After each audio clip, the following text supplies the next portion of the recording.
रखी है धरतिया के लाज मोरे बीना। कितनी अच्छी पुरानी ये गीतें हैं। धन्यवाद है मुझे मौका मिला। मैं आप लोगों के सामने जो कुछ बातें रखे मैं उसको विराम। बहुत कविंद्र जी की जिन्होंने उद्बोधन में कला और धर्म के लिए उन्हें प्रेरित किया जाता है, ऐसा कोई संगठन है तो वह राष्ट्रीय स्वयंसेवक संघ है। और वह राष्ट्रीय स्वयंसेवक संघ का हर एक स्वयंसेवक जो प्रदेश समस्त बिहार वासियों को सर्वप्रथमता स्वातंत्र दिवस की बहुत ढेर सारी शुभकामनाएं। आज कबीर साई मंदिर के प्रांगण में आचार्य महंत श्री ब्रजेश मुनि महाराज जी के पावन सानिध्य में एक शाम शहीदों के नाम का कार्यक्रम यहाँ आयोजित किया गया है। आज जो है यह जो भारत की जो स्वतंत्रता जो प्राप्तता हुई है, ये शहीदों के कारण हमको यह स्वतंत्रता प्राप्त हुई है। तो इसलिए शहीदों को स्मरण करने के लिए आज का कार्यक्रम आयोजित किया गया है।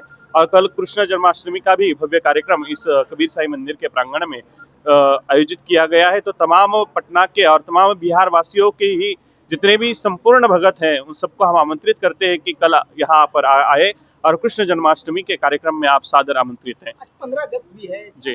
तमाम जो वीर जवान जो रहते हैं, जिस तरह से हमारे सेवा करते हैं, हम लोग चैन से सोते हैं और वीर जवान जो है पहाड़ों पर ड्यूटी करते हैं, उनके लिए क्या कहिएगा सर 15 अगस्त को लेकर? बिल्कुल उन्हीं के कारण जो है कि आज हम लोग चैन से जो है जी पा रहे हैं। अगर वो लोग ड्यूटी नहीं करते, वो लोग तैनात नहीं रह पाते तो हम लोगों की तो आज वहाँ पर मृत्यु हो जाती है। हम लोगों ने देखा कि पहलगाम का आतंकी हमला हो, ऑपरेशन सिंदूर जैसी भूमिका हो कि जिसे रणरांगणी द्वारा जो है सफलतापूर्वक प्राप्तता की गई है। और उन सभी वीर जवानों को हम बहुत बहुत जो है स्मरण करते हैं कि उन्हीं के कारण जो है वह आज जो ये भारत देश है वो जो टिका हुआ है, वही धर्म का असली धर्म का जो रक्षण है वही वो कर रहे हैं। 16 तारीख को कृष्ण अष्टमी है, तमाम बिहार वासी को क्या कहना चाहते हैं कि भाई प्रांगण में आज जब जब धर्म पर अत्याचार हुआ है तब जाकर के भगवान श्री कृष्ण ने अवतार लिया है और कंस जैसे महापुरुषों को उसका वध किया है, कंस का वध किया है।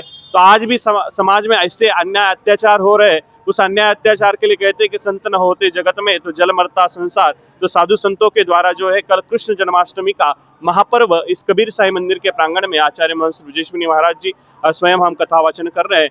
तो आप सभी जितने भी पटना वासी और बिहार वासियों को हम इस कार्यक्रम में सादर आमंत्रित करते हैं। अपना परिचय बताइए। मैं युवाचार्य संत श्री विवेकदास जी शास्त्री महाराज देश विदेश में पूज्य गुरुदेव के पावन सानिध्य में रहकर कथा वाचन करता हूँ और सत्संग के कार्यक्रम करता हूँ। हम शहीदों के नाम, यह जो कार्यक्रम हमारा है, हमारे आचार्य महंत श्री ब्रजेश मुनि शास्त्री जी के सानिध्य में इस कबीर साई आश्रम के प्रांगण में रखा गया है। वास्तव में आज शाम शहीदों का नाम तभी होगा जब वास्तविक में मैं अपने इस देश के लिए सत्य, अहिंसा, अनुशासन में अपनी जीवन को व्यतीत करूंगा। तो मैंने अपनी अभी वक्तव्य में कहा है कि हमारे देश के जितने पदाधिकारी हैं, जितने कर्मचारी हैं, हमारे देश के जितने नौजवान हैं, हमारे छात्र हैं, उन सब से मेरा नम्र निवेदन है आज शाम शहीदों के नाम कि जिसने हंसते हंसते अपनी जान की कुर्बानी दी, फांसियों के तख्ते पे झूलने से भी पीछे नहीं हटा, अपनी इस गोली से ही अपने सीने में दाग कर अंग्रेजों का गुलाम नहीं बनना स्वीकार किया। तो मैं तमाम अपने इन पदाधिकारी कर्मचारियों और अपने को कहूँगा कि आप देश की गरिमा, मान सम्मान और देश हित में आप अपने पद का जो प्रयोग करते हैं वह इतनी सत्य और अनुशासन में करें कि देश की नागरिक धन्य हो जाए। अपने नौजवान मित्रों को कहना चाहता हूं कि आप ईमानदारी से अपने जीवन को बढ़ाएं, अपने अंदर अनुशासन, देशभक्ति लाएं, पढ़ें, मन से आगे बढ़ें ताकि अपना नाम, इस देश का नाम विश्व के मानचित्र पर ऊंचा हो। सबसे ज़्यादा जिम्मेवारी इस देश के कर्मचारी, पदाधिकारी, नौजवान और आम जनता से ज़्यादा जिम्मेवारी इस देश के जो चला रहे हमारे देश के राजनीतिक नेता लोग हैं, इन्हें मैं करबद्ध हाथ जोड़कर सबसे ज़्यादा नम्र निवेदन करना चाहता हूं कि इस देश के वास्तविकता और देश की सत्यता के लिए अपने जीवन को निर्माण करें, ना कि इस देश को बेचने में अपने समय को बर्बाद करें। कमीशन खोरी देश की एकता को समाप्त करता है। आज ये प्राइवेटाइजेशन हमारे देश की जो क्षमता है उसको कमज़ोर करता है।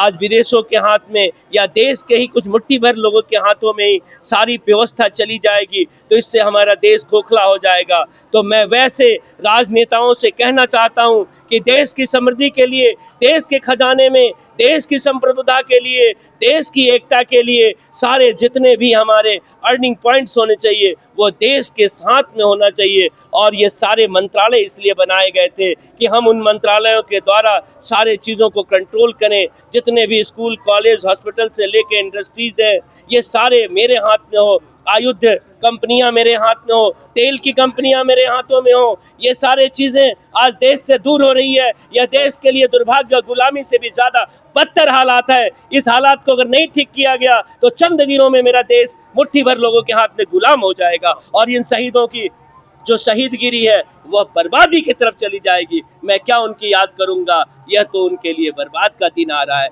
जब मुट्ठी भर में यह पूंजियां चली जाएगी तो देश मेरा कंगाल होगा और खोखला होगा। और इसी के साथ मैं अपने इस तमाम देशवासियों को श्री कृष्ण जन्माष्टमी के लिए भी शुभकामना व्यक्त करता हूं कि आप उस वैसे महान योद्धा जो देश को सत्य अहिंसा का, उन्होंने भी जरूरत पड़ने पर तो हिंसा भी उन्हें करना पड़ा, लेकिन सत्य पराक्रम और सच्चाई के लिए वीरता से उन्होंने सत्य पर विजय प्राप्त की और साथ साथ अपने हाथों से भी उस कंस का नाश कर सत्यता का एक बहुत बड़ा परचम लहराया इस संसार में। तो मैं आप सभी से यह कहना चाहूँगा कि आप सभी भी अपने जीवन में सत्यता के लिए, अधर्म पर जो बढ़ता हुआ या जो स्थितियाँ बन रही है उसको समाप्त करने के लिए अपने अंदर में भी सत्कर्म लाएं और कृष्ण की तरह योद्धा बने। इसी के साथ मैं महंत डॉक्टर धर्मवीर भास्कर, पटना। ये हमारा देश का आज़ादी हुए 69 साल हुआ है, 79 साल। कहने का मतलब है कि उस समय कितने लाखों लोग शहीद हुए थे आज़ादी की लड़ाई में, कितने जेल गए हैं, कितनी माताएं अपने पुत्र से वो हुआ। तो कहने का मतलब आज उसको याद करते हैं कि आज अमन चैन से हमारा 125 करोड़ जनता सो रहा है। क्षण सैनिक जो होते हैं वो अपने बॉर्डर पर आज भी वो तैनात है। उनको सरद गर्म से कोई मतलब नहीं है, बस गिरे हुए हैं देश की रक्षा के लिए और ऐसे में वो शहीद भी हो जाते हैं। आज जो हमारे शहीद हो गए देश रक्षा में, इनके लिए मैं उनको नमन करता हूँ। और आज हम साधु संत के द्वारा एक शाम शहीदों के नाम मनाया जा रहा है, लेकिन हमारे मंच पर साधु संत दिखाई दे रहे हैं। तो मैं बहुत बहुत धन्यवाद देता हूँ आप सभी मीडिया में। 16 तारीख को कृष्ण अष्टमी है। हाँ। तमाम पटना के, बिहार के लोग को क्या कहना चाहते हैं? बिल्कुल बिल्कुल, ये पूरे बिहार क्या पूरे विश्व में लोग मनाते हैं, लेकिन जो जहाँ है वहाँ अपने घर में भी मना सकते हैं, अपनी श्रद्धा भाव भक्ति से मनाएं। और कृष्ण अपना परिचय दें। मैं महंत ब्रजेश मुनि, कबीर मठ, मीठापुर।